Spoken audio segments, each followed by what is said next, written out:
Good morning बेटा, कैसे हैं आप लोग? अच्छे हैं ना? अच्छा, देखिए बेटा, आप लोग कक्षा 8 की हिंदी व्याकरण निकाल लीजिए। ठीक है, देखिए हिंदी व्याकरण मैंने आपको ये पेज नंबर 14, देखिए ऊपर ये 3 नंबर स्वर तंत्रियों के कंपन के आधार पर, ये मैंने आपको पढ़ा दिया था। चलिए आप देखिए आगे पढ़ते हैं।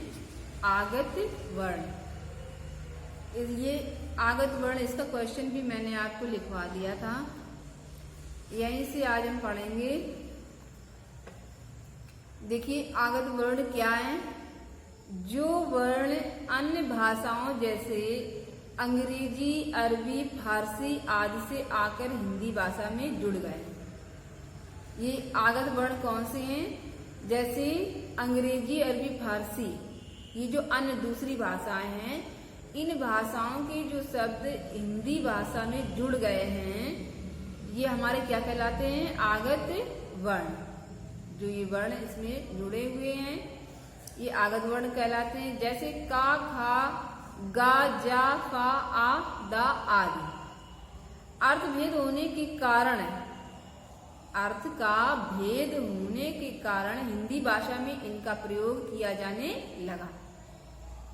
इनसे बने शब्दों के उदाहरण निम्नलिखित हैं। देखिए जैसे गज, गज देखिए हाथी को भी कहते हैं, और गज एक नाप भी होती है।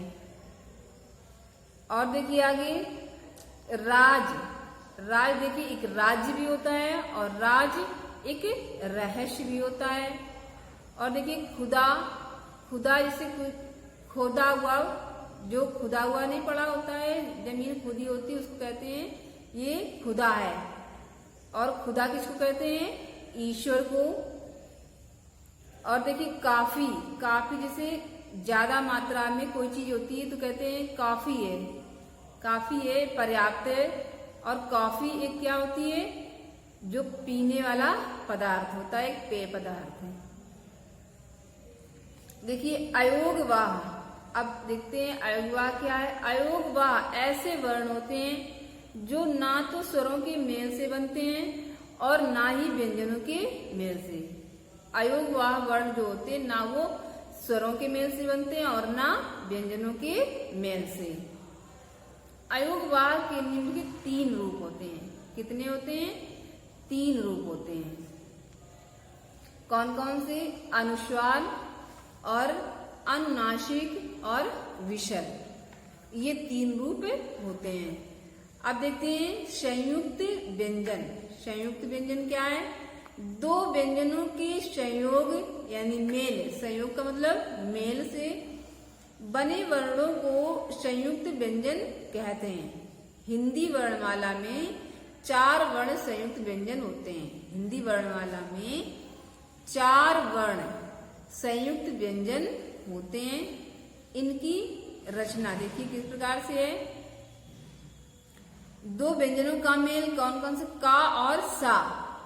तो हमारा क्या संयुक्त इन दोनों को मिला करके क्या बन गया? छा, जिसको छा छत्री बोलते हैं। तो देखिए अब इससे बने हुए शब्द कौन कौन से हैं? जैसे छड़, क्षमा, छत्री, कक्षा। अब देखिए ता प्लस रा, ये हमारा 2 व्यंजनों का मेल है, और इन ता प्लस रा को मिला करके हमारा संयुक्त व्यंजन क्या बनेगा? त्रा। तो देखिए त्रा, और इससे बना हुआ हमारा शब्द क्या है? यात्रा, त्रिभुज, मित्र, त्रिगुण। अब देखिए जा और प्लस अड़ा, ये हमारे 2 व्यंजनों का मेल है, जा प्लस अड़ा। इसको संयुक्त व्यंजन में क्या कहेंगे? ज्ञा। क्या कहेंगे? ज्ञा। और देखिए इससे जो शब्द बना हुआ है ये ज्ञान, यज्ञ, ज्ञाता और ज्ञानी। अब देखिए सा प्लस रा, ये सा प्लस 2 व्यंजनों का मेल है, इससे हमारा क्या बन गया? स्रा। श्रा, और देखिए श्रा से बने हुए शब्द हैं श्रम, मिश्री, विश्राम, श्रमिक। देखते हैं द्वितीय व्यंजन। अब ये द्वितीय व्यंजन क्या है? जब एक ही व्यंजन का शब्द में 2 बार प्रयोग होता है। जब एक ही व्यंजन का शब्द में 2 बार प्रयोग होता है उसे द्वितीय व्यंजन कहते हैं। जैसे चक्की, हमने क्या लिखा? चक्की। तो देखिए का कोष्टक में का प्लस का, ठीक है, जिसको हम बोलते हैं आधा का और पूरा का। अब देखिए एक ही व्यंजन 2 बार बना हुआ है तो इसको हम क्या कहेंगे? द्वितीय व्यंजन। जैसे गुब्बारा, अब देखते गुब्बारा लिखते हैं तो इसमें एक व्यंजन बा 2 बार लिखते हैं, ठीक है, ये आपका हो गया द्वितीय व्यंजन। अब देखते हैं वर्ण सहयोग। वर्ण सहयोग क्या है? हमारा वर्णों के परस्पर मेल को वर्ण सहयोग कहते हैं। जो वर्ण है उनके परस्पर मेल को क्या कहते हैं? वर्ण सहयोग कहते हैं। ये निम्नलिखित 2 प्रकार का होता है। कितने प्रकार का? 2 प्रकार का होता है। पहला व्यंजन के साथ व्यंजन का सहयोग और दूसरा व्यंजन और स्वर का सहयोग। व्यंजन के साथ संयोग और दूसरा व्यंजन और स्वर का संयोग। अब देखते हैं वर्ण विच्छेद। वर्ण विच्छेद क्या है?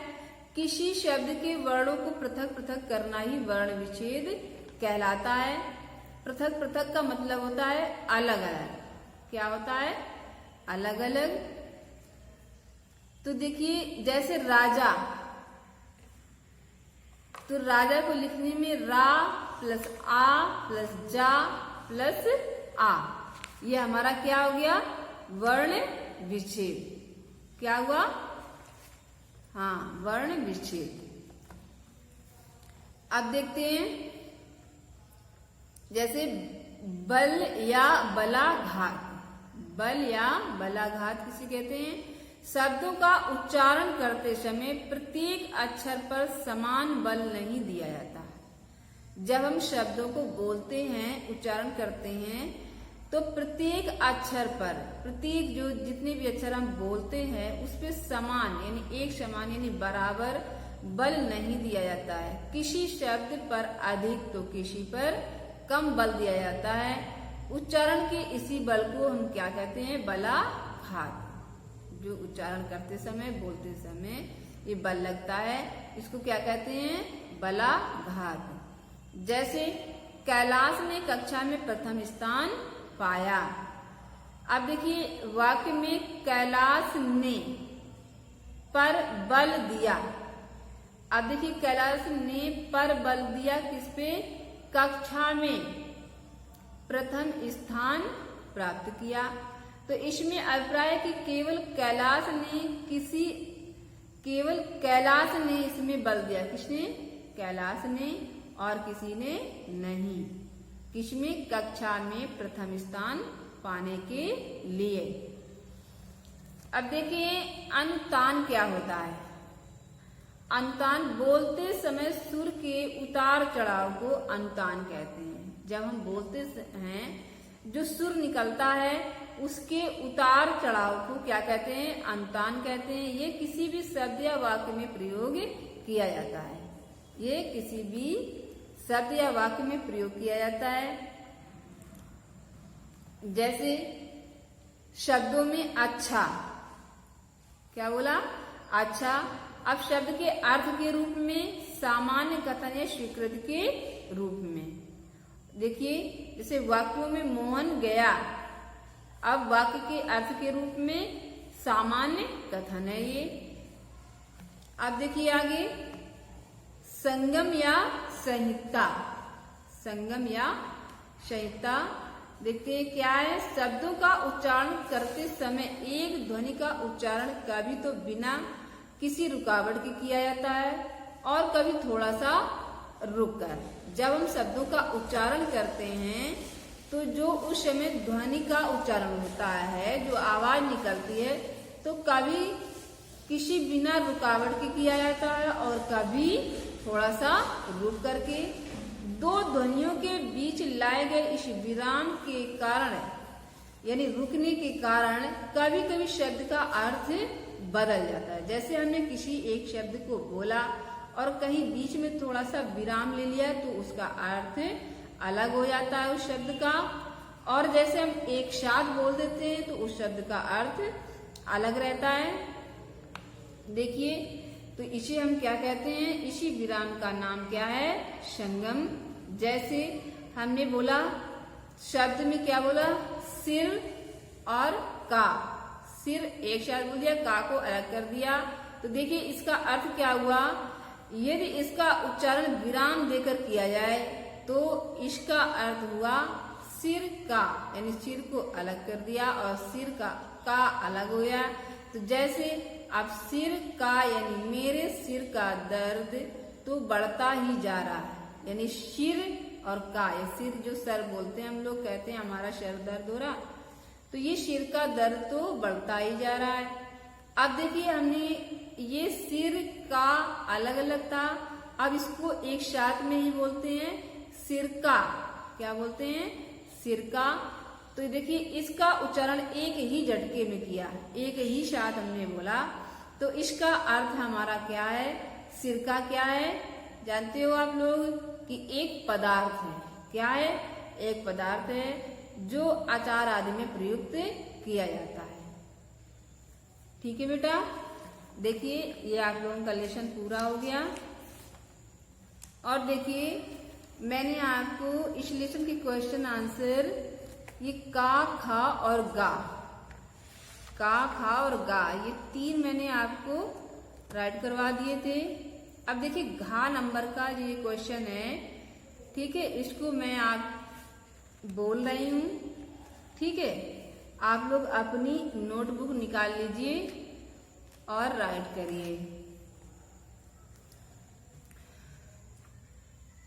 निकाल लिया, ठीक है। अब मैं बोल रही हूँ, आप लोग लिखेंगे क्वेश्चन नंबर घा। लिखिए, उच्छिप्त व्यंजनों को सोदाहरण लिखिए, उच्छिप्त व्यंजनों को सोदाहरण लिखिए।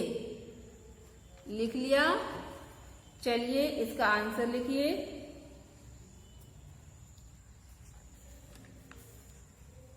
लिखिए आंसर में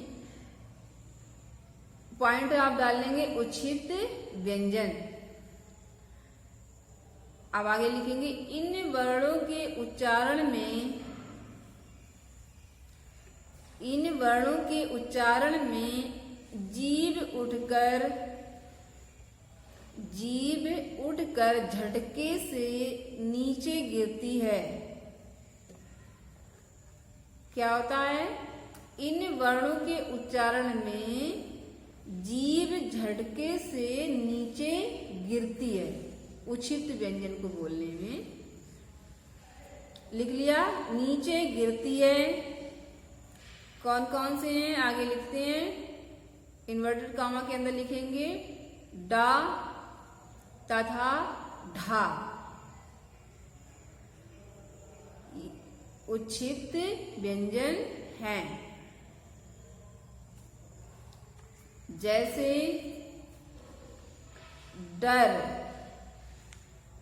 जैसे डर, कमा ढक,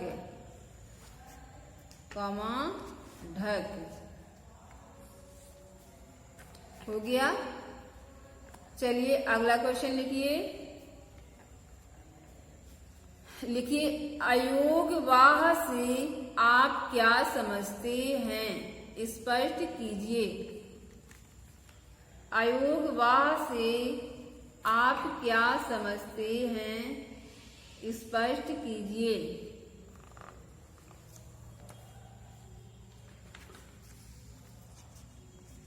लिखिए, आंसर में लिखिए, अयोगवाह ऐसे वर्ण होते हैं जो ना तो स्वरों के मेल से बनते हैं और ना ही व्यंजनों के मेल से। अयोगवाह के निम्नलिखित 3 रूप होते हैं। फर्स्ट नंबर में लिखेंगे अनुस्वार। अनुस्वार, इसके आगे कोष्टक में लिख लेंगे अंक की बिंदी। जैसे अंक से अंगूर लिखते हैं तो वही अंक की बिंदी लिखेंगे। अनुस्वार ये हमारी होती है। दूसरा नंबर अनुनासिक। अनुनासिक इसके आगे लिख लेंगे कोष्टक में, जिसको हम लोग चंद बिंदी बोलते हैं। अब तीसरा लिखिए विसर्ग। विसर्ग को आगे लिख लेंगे कोष्टक में। जो हम विसर्ग पीछे आहा लिखते हैं उसके पीछे जो 2 बिंदी लगाते हैं वही बिंदी लगा लेंगे इसमें विसर्ग में कोष्टक के अंदर। ठीक है, लिख लिया। देखिए बेटा, ये आपका लेसन पूरा हो गया। ठीक है, अब देखिए ये आपका वर्क है। नीचे देखिए 18 पेज नंबर पर बुक में लिखा है निम्नलिखित स्वरों की मात्राएं लिखकर उन मात्राओं वाले 2-2 शब्द लिखिए। जैसे स्वर में लिखा है ई, उसकी मात्रा लिखी है बड़ी ई और शब्द लिखा है कील जीभ। ठीक है, ऐसे आपको आ और ऋषि और ऐ ये आपको बुक में फिल करना है। ठीक है।